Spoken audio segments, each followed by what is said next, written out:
Direto de Brasília, com Álvaro Pereira. 9h04 nessa terça-feira, 23 de março de 2021, entrando no ar mais um Direto de Brasília.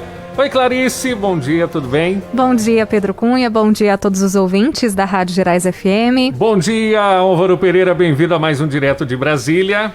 Bom dia, Pedro, bom dia, Clarice, bom dia, ouvintes da Gerais FM.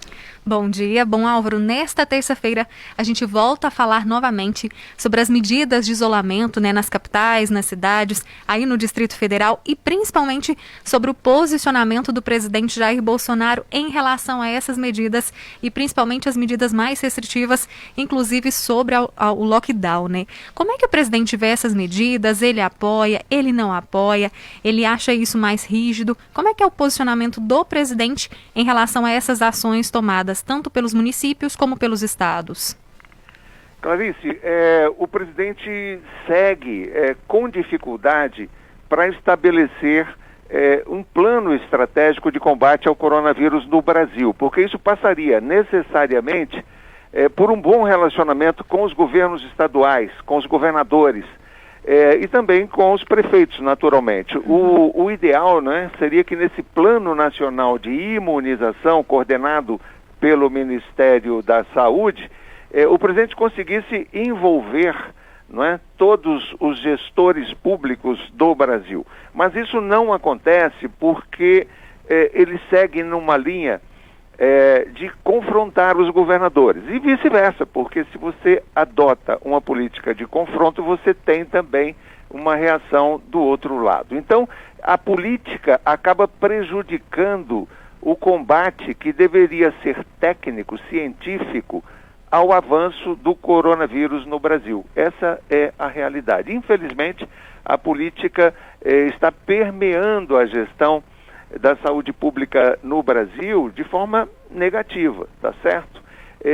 O presidente ontem, numa fala no Palácio do Planalto, ele disse que até poderia concordar com essas medidas restritivas de movimentação, de aglomeração, poderia até concordar com medidas de lockdown, se ele estivesse convencido de que isso fosse resolver o problema. Mas o presidente não está convencido ainda disso, quer dizer, ele acha que essas medidas são inócuas, não vão resolver o problema. Ora, a gente tem exemplos, de países, de estados, de municípios que adotaram medidas restritivas com sucesso. Então, isso é uma questão já comprovada. A Inglaterra passou por um surto terrível de coronavírus, inclusive com o surgimento de uma nova variante mais perigosa e contagiosa, e se saiu bem de um processo de lockdown que durou aí 20, 30 dias. Conseguiu reduzir os índices de morte, os índices de contágio, claramente, são números comprovando isso. Alguns estados conseguiram isso também no Brasil, alguns municípios conseguiram isso. Araraquara, por exemplo, no estado de São Paulo, reduziu em 40% o nível de contágio, estava vivendo uma situação de calamidade pública. Nós tivemos o exemplo de Coromandel, mais recente. Nós tivemos uma situação também de calamidade pública em Coromandel, um verdadeiro surto, um índice de contágio muito grande, o sistema de saúde pública em colapso, sem conseguir atender a demanda da população, a prefeitura tendo que recorrer à ajuda de outros municípios, inclusive Belo Horizonte, e as medidas adotadas pelo prefeito Fernando Breno, com o apoio da Câmara Municipal, foram duras, num primeiro momento foi difícil até conviver com elas, mas elas deram resultado, Nós temos índices hoje em Coromandel muito mais favoráveis em termos de contágio e também em termos de número de mortos. Então, está claro, que quando se adota seriamente medidas restritivas para combater o coronavírus, isso funciona. E quando você tem o sistema de saúde em colapso, sem condições de atender as pessoas, não existe outra alternativa a não ser acelerar esse processo de confinamento, torná-lo mais radical. É claro que isso é temporário, isso é para resolver uma situação de emergência, para que a economia possa voltar a funcionar, para que o comércio também possa voltar a funcionar normalmente, porque é importante também, é claro, retomar o processo de crescimento da economia, com geração de emprego e renda para todos. Agora, é preciso alternar as duas coisas, e o gestor público tem que ter sensibilidade para saber a hora de fechar e a hora de abrir. Não é? O que não pode é o sistema de saúde pública entrar em colapso e não ter condições de atender a população. Álvaro, foi muito bom você mencionar sobre a cidade de Coromandel, porque a gente também percebe isso, que graças a Deus a situação tem melhorado bastante.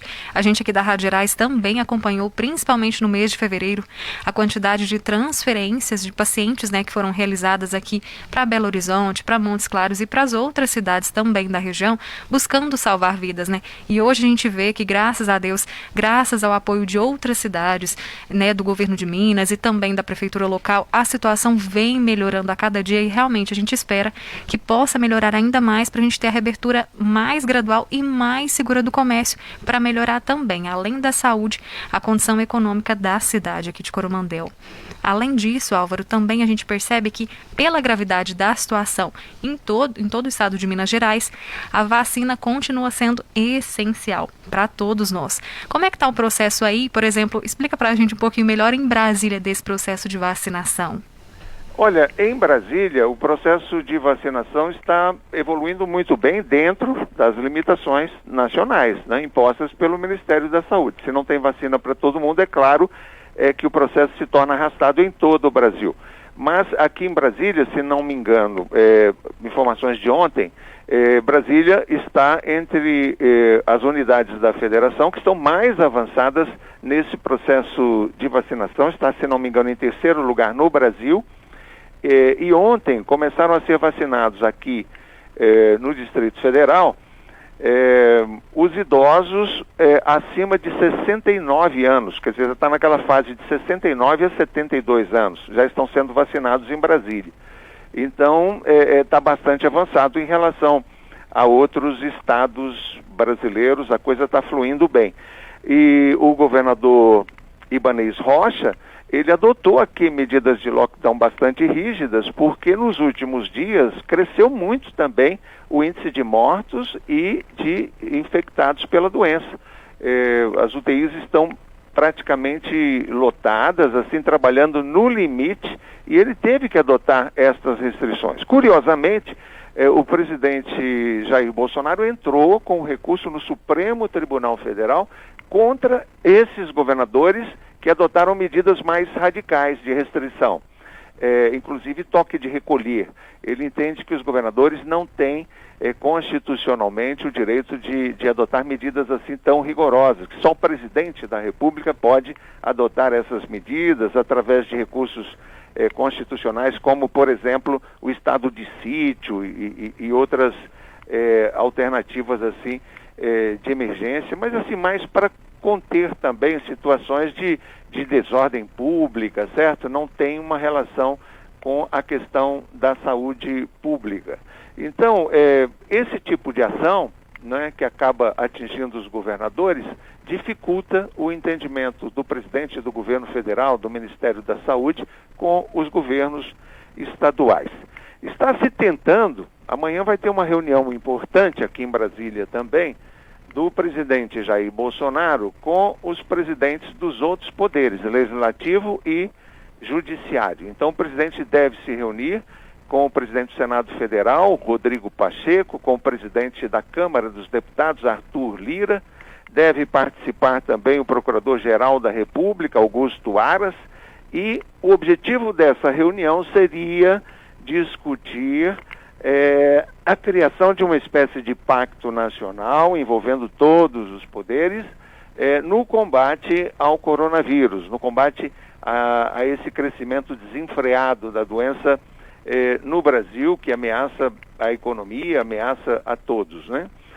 Então, a gente tem fé de que nessa reunião de amanhã possa surgir alguma luz, né, no sentido de se buscar o entendimento. Esse é um momento de entendimento e não de confronto. Essa me parece ser a questão fundamental. Então, o presidente precisa se adequar a esse momento de gravidade que o Brasil está vivendo. E é isso que a gente espera, que realmente essa situação possa melhorar, possam chegar mais vacinas a todas as cidades também, que continua sendo um sinal de esperança para a gente. Álvaro, para essa terça-feira, mais algum assunto para a gente direto de Brasília? Eu queria só acrescentar uma informação que foi divulgado ontem, né? A gente está falando muito de lockdown versus crescimento da economia. E esse é um falso dilema também, porque na verdade não existe economia sem saúde, né? Se não houver saúde, se as pessoas não tiverem saúde para trabalhar, a economia não funciona. Então é preciso conciliar as duas coisas, né? A preocupação com a saúde pública, o combate rigoroso à pandemia, com medidas de aquecimento da economia. Então é preciso temperar as duas coisas até que a pandemia seja debelada de vez. Então ontem, mais de 500 economistas brasileiros, alguns ex-ministros da Fazenda, ex-presidentes do Banco Central, alguns dos maiores empresários do Brasil assinaram esse manifesto, cobrando do governo federal medidas coordenadas de combate à doença. Então, eles basicamente centraram em 4 reivindicações principais. Acelerar o processo de vacinação, iniciar um processo de vacinação em massa, buscar vacinas onde quer que elas estejam, né? Correr um pouco atrás do prejuízo, incentivar o uso de máscaras como uma medida preventiva extremamente eficaz, já está comprovado também. Então, é preciso que o governo federal incentive o uso de máscaras, não é? Através de campanhas publicitárias, campanhas de comunicação. O governo precisa se engajar nesse processo, juntamente com os governos estaduais. Distanciamento social, não há como evitar o distanciamento social. As pessoas precisam manter esse distanciamento enquanto a pandemia representar uma ameaça. E, por último, mecanismos efetivos e planejados aí de combate à pandemia, porque é o que está faltando também, é o que a gente falou, essa ação coordenada, não é? Governo federal, governos estaduais, municípios. Só assim a gente vai conseguir resolver de vez o problema, não é? Superar esse momento dramático que o Brasil e o mundo estão vivendo.